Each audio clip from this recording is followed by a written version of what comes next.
আপনাকে সবাইকে বলেছিলাম ঢাকা এসে ডিভোর্স দেবো। অলরেডি রিয়ামণিকে আমি ডিভোর্স দিয়েছি, তার রিয়ামণির কাছে কাগজও পৌঁছে গেছে এবং আপনাদেরকে সবাইকে বলতেছে রিয়ামণির সাথে আমার কোনো সম্পর্ক নাই। সে আমার 3 নম্বর বউ ছিল, আপনারা সবাই জানেন। আর আমার রিয়ামণি এবং নুসরাত এবং আমার যে জীবনের যে বউ ছিল 3 বইয়ের জীবন কাহিনী কিন্তু সবাইকে আমি কয়েকদিন আগে তুলে ধরতে কে কীরকম ছিল, কী কারণে তারা আমাকে ছেড়ে গেল।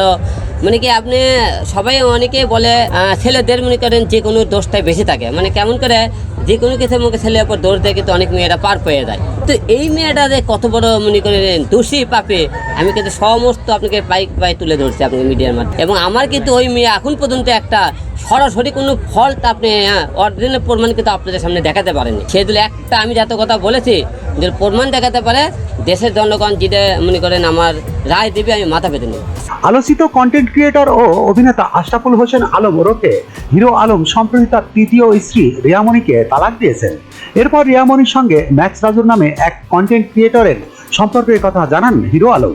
এবার সেই ম্যাক্স রাজুর স্ত্রী ইতিকে নিয়ে সংবাদ সম্মেলন করে বিষয়টি তুলে ধরেন হিরো আলম। শনিবার দুপুরে গাজীপুরের কালিয়াকৈর উপজেলার জামালপুর মিয়া শিশু মেলা পার্কে সাংবাদিকদের হিরো আলম বলেন, আমার বাবা মৃত্যুশয্যায়, অথচ আমার স্ত্রী রিয়ামণি বাবার কাছে না এসে ম্যাক্স রাজুর সঙ্গে ডান্স ভিডিও বানায়। এই মেয়েকে নিয়ে কি সংসার করা যায়? তাই আমি রিয়ামণিকে তালাক দিয়েছি। এই রিয়ামণির কারণে আমার সংসার, যে মেয়ে আমার বাবার দেখাশোনা করেছে সেই মিতির সংসার ও ম্যাক্স রাজুর স্ত্রীর সংসার ভেঙে গেছে। এ সময় ম্যাক্স রাজুর স্ত্রী ইতি বলেন, আমার স্বামীর নাম মুখে নিতে আমার ঘেন্না লাগে। রিয়ামণিকে ধন্যবাদ, কারণ আমার জীবন থেকে আমার স্বামীর মতো বাজে লোক নিয়ে গেছে। একসঙ্গে কাজ করতে গিয়ে রিয়ামণির প্রেমে পড়েছিলেন হিরো আলম। সেই কারণে দ্বিতীয় স্ত্রী মডেল নুসরাত জাহান হিরো আলমকে ডিভোর্স দেন। পরে হিরো আলম রিয়ামণিকে বিয়ে করেন। তার সঙ্গে জুটি বেঁধে বেশ কিছু কাজ করেছেন হিরো আলম। এর আগে 2010 সালে সাদিয়া বেগম সুমির সঙ্গে বিয়ে করেন হিরো আলম। সেই সংসারে আলো ও আঁখি নামে 2 মেয়ে ও আবির নামে একটা ছেলে সন্তান রয়েছে। 2015 সালের দিকে কমেডিয়ান হিসেবে ফেসবুকে ডেবু হয় হিরো আলমের। 2019 সালের 6 মার্চ যৌতুকের দাবিতে স্ত্রীকে মারধর করার ঘটনায় করা মামলায় গ্রেপ্তার হন হিরো আলম। পরে 7 মার্চ দুপুর 12টার দিকে বগুড়ার অতিরিক্ত মুখ্য বিচারকী হাকিম আদালতের বিচারক আহমেদ শাহরিয়ার তারিখ তাকে কারাগারে পাঠানোর নির্দেশ দেন।